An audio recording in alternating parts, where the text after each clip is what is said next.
the music because it was the soundtrack for the tribe. That the dress that evolved, the dancing that evolved, the lingo that evolved, the way that they could talk to each other, all of which connected people. And that's why when Jerry died, there was this loss, not because I can't listen to the records anymore, of course I can, but because the leader of the tribe was gone, leaving a hole in the middle of the donut. Here's a site you probably haven't been to called Piano World. More than 1 million posts so far. People go to Piano World and post things like, this top one, I'm going to have a party on September 6th in Auburn, Maine. Come play the piano. And 20 or 30 people will come to this woman's house where she has a Steinway, and they'll all play piano for each other. And they may not know each other when they arrive, but of course they do know each other, because they've met on the boards and because they love this central idea. It also works at work. This is a woman named Mitch Matthews. Mitch is Senior VP of Marketing at Microsoft. She runs a tribe of 2,000 marketers at Microsoft. None of whom report to her, maybe 3. But they all talk the same. They believe the same things. They wear the same clothes even though they work in offices across the world. Once or twice a year they get together for a big event, which is where I met her. And what was fascinating is by creating this culture, this belief system, she is managing them by leading them, by creating an environment where they're all on the same page. So yeah, the tribes thing works at work as well. This is a hero of mine named Bo Taylor. I never got to meet Bo. He died a few months ago. Bo Taylor grew up on the wrong side of Los Angeles. He was a member of the Crips.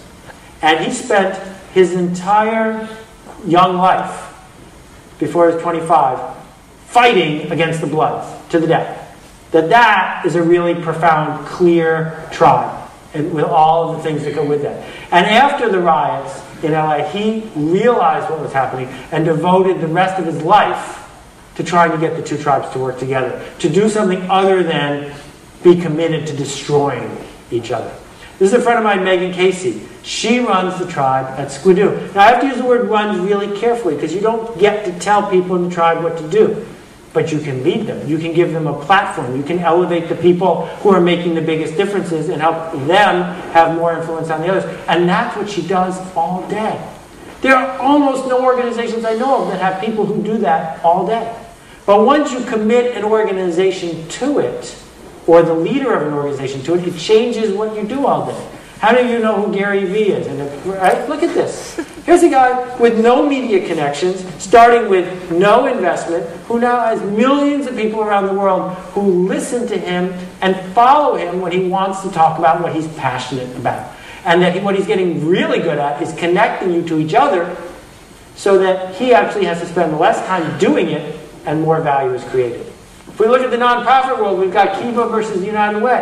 Now, I'm a fan of United Way. My dad ran it as a volunteer one year when I was growing up. But the United Way is all about the old way of doing it.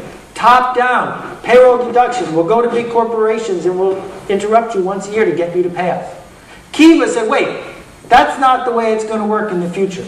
So Kiva doesn't want anyone to give them money. What Kiva says is, here's a bunch of people who want a loan. Here's a bunch of people who want to be connected to each other and make loans. Let's introduce them to each other and get out of the way. And as a result, fastest growing charity, probably in history, #1 charity online. So let's take a second here and talk about some of the dynamics of what's happening in this tribal thinking. It starts, as most of my thinking does, with the death of the factory. The factory thinking, making lots and lots of stuff and shipping it out, doesn't work like it used to. And factory thinking is built around the idea of a king. Royalty has affected the way we think about a lot of stuff. The king, his court, the decrees, following what the top leader says. And if you're a CEO of a major corporation, or you are a senior official in a major religion, you are used to standing at the front and shooting things at the back of the room. You have organized everything you're doing on this mindset. This mindset of saying, I am in charge, I worked really hard to get here, everyone else is downstream from me. The internet, of course, changes that. We don't have 6 degrees of separation anymore, we have 4, more and more people connected. But I'm not talking about how many friends you have on Facebook. It's irrelevant. I'm not talking about how big your LinkedIn network is. That's not a tribe. Those are people who really just won't complain if you spam them now and then. I'm talking about something more important. I'm talking about movements. Groups of people who want to make change happen. And that's important because things don't spread because you want them to. Things spread because other people want them to, because I want them to. I'm going to tell someone because it's good for me, not good for the guy who owns the Momofuku restaurant. So if you're the brand manager for Tide, you have a problem. And the problem is everything in your business is based on the old model, on your efficient factory, on your ability to get shelf space, on the money you have to buy ads. And if you're sitting there saying, I deserve a tribe, I deserve to lead people, how are we going to build a network for people who want clothes cleaner than clean? You're delusional. It's not going to happen. That doesn't mean you're going to go out of business, but it does mean you're not going to grow. Not going to grow like you used to. Because none of us care about cleaner than clean. And until you come up with something we care about, we're going to ignore you. Really interesting to think about the Whole Foods market. Whole Foods market fooled themselves into thinking they had a tribe. Because when you went to all their markets, the same sort of people were there. And they gave each other a little nod, and they shared a lifestyle. But then Whole Foods said, wait, we're public, we need to make more money. Let's raise the prices, build more stores, get more people to come. Instead of saying, wait a minute, what we can do for a living here is be purveyors and connectors to a special tribe, right? A smaller tribe. Instead, they went the old model. They acted like Procter and Gamble. They viewed their customers as just customers, people to make money from. So we stop here and say where we are. Tribes are faster and longer lasting and more powerful, but they are not free. Right? They're not free because they take a huge amount of effort. And that effort is an expense. It's a commitment. It's a moral obligation. And that what most marketers will do, and will fail at, is they'll do it because they're going to make a living at it. They'll do it because it's the only alternative to doing what they want to do, which is buying more TV ads. And so the giant warning, and the fascinating thing, reading the book just before I sent it in, I said to myself, wait a minute. Most of this book is not about what I just talked about for the last 25 minutes. Most of this book says, okay, if you want to do that, there are no tactics I can tell you. There are no 5-step approaches. There are no easy ways to manipulate people into following you. None of that will work.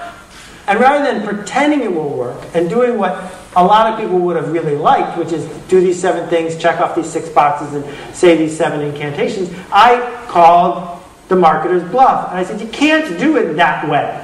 I got an old slide in there. I don't know how I did that. There we go. You can't do it that way. Then what you have to do is something fundamentally different. It's not business as usual. The Mormon Church, well known for being the fastest growing church in American history. And a lot of people think they grow because the missionaries go door to door ringing bells, which is basically human spam. Ring the bell, interrupt people who don't want to hear from you, move on. But if you look deeply into the numbers, what you see is that they grow because 4 people become a community of 8 or 16. Neighbors talking to neighbors, family members talking to family members. That it is, in fact, classic tribal behavior. If we talk about Gar Reynolds for a minute, Gar Reynolds runs presentationzen.com. How many of you have been to the site? How many of you have bought the book? Okay, so last year, 125,000 or more, I can't remember the number, books got published in the United States. Among new authors, maybe 12 made it to the Amazon 500, and maybe 2 made it to the Amazon top 50 for the year, and Gar Reynolds was one of them. So I look at Gar Reynolds, and I don't know what he looks like, so I had to take a picture of one of his slides instead. The fact that I don't know what he looks like is important to the story. Because not only did I buy a copy of his book, but according to my Skidoo page, I sold hundreds and hundreds and hundreds of copies of his book, because I blogged about it, because I'm a member of his tribe. It's a movement of people who are sick and tired of bullet-filled, ugly PowerPoint presentations. And I benefit when that group of people, the ones who are making the ugly presentations, get the message that Gar is sending. And I find that when I meet someone who makes presentations like I make presentations, that we like each other. Just like sometimes when I meet someone in Whole Foods, it turns out we like each other. What Gar did, though, is He really led this tribe. He connected this tribe. He was generous with the tribe. He created a movement around an idea. And when the book came out, it was merely a souvenir.